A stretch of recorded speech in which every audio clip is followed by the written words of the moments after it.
play a clip. Don Lemon is with us, and get your thoughts. Here's some of the stuff that Kanye West and the president said. Listen to this.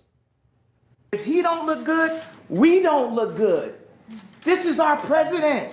He has to be the freshest, the flyest planes, the best factories, and we have to make our core be empowered. We have to bring jobs into America. I don't answer questions in simple sound bites. You are tasting a fine wine. It has multiple notes to it. The liberal will try to control a black person through the concept of racism because they know that we are very proud, emotional people. So when I said I like Trump to like someone that's liberal, they'll say, oh, but he's racist. You think racism can control me? Oh, that don't stop me. That's an invisible wall. Would you build a trap door that if you mess up and you accidentally something happens, you fall and you end up next to the Unabomber? Let me give this guy a hug right here.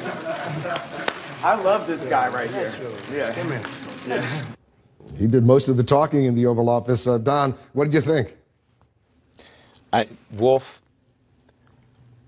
listen, I have no animosity for Kanye West.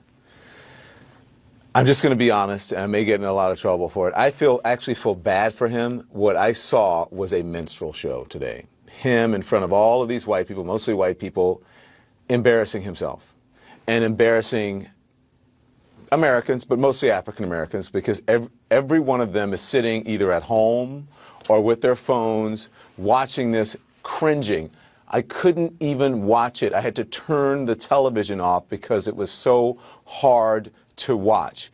Him sitting there being used by the President of the United States, the President of the United States exploiting him, and I don't mean this in a disparaging way, exploiting someone who needs help, who needs to back away from the cameras, who needs to get off stage, who needs to deal with his issues. And if anyone around him cares about him, the family that he mentioned today, or whomever, his managers, maybe some other people who are in the music business who know him, they need to grab him and snatch him up and get Kanye together, because Kanye needs help. And this has nothing to do with being liberal or conservative. This is to do with honesty. And we have to stop pretending, sitting here on these CNN panels or on whatever network panels, and pretending like this is normal. And let's have this conversation about Kanye West and what he said.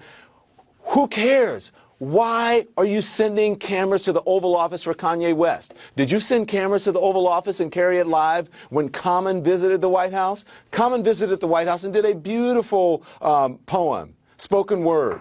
It talked about how black people are kings and queens, how we need to rise up and do better. He didn't disparage anybody. He didn't speak in non sequiturs. He didn't do anything awful. And you know, the only people who criticized him and the only people who really covered it were Sean Hannity and his band of hypocrites who are now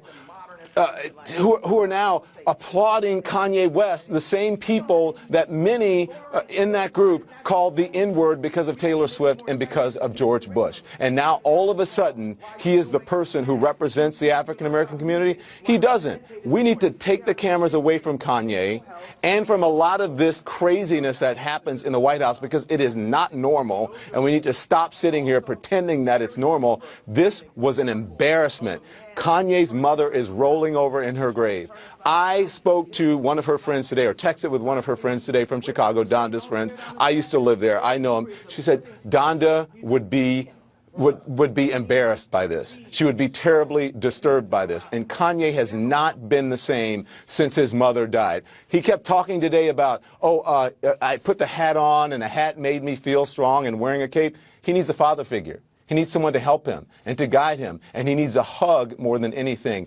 Kanye, back away from the cameras, go get some help, and then come back and make your case. If you want to be conservative, if you want to support Donald Trump, that is your business. But as you're doing it, have some sense with it. Make sense. Educate yourself. You know, Don, we just played a 1-minute clip of that exchange.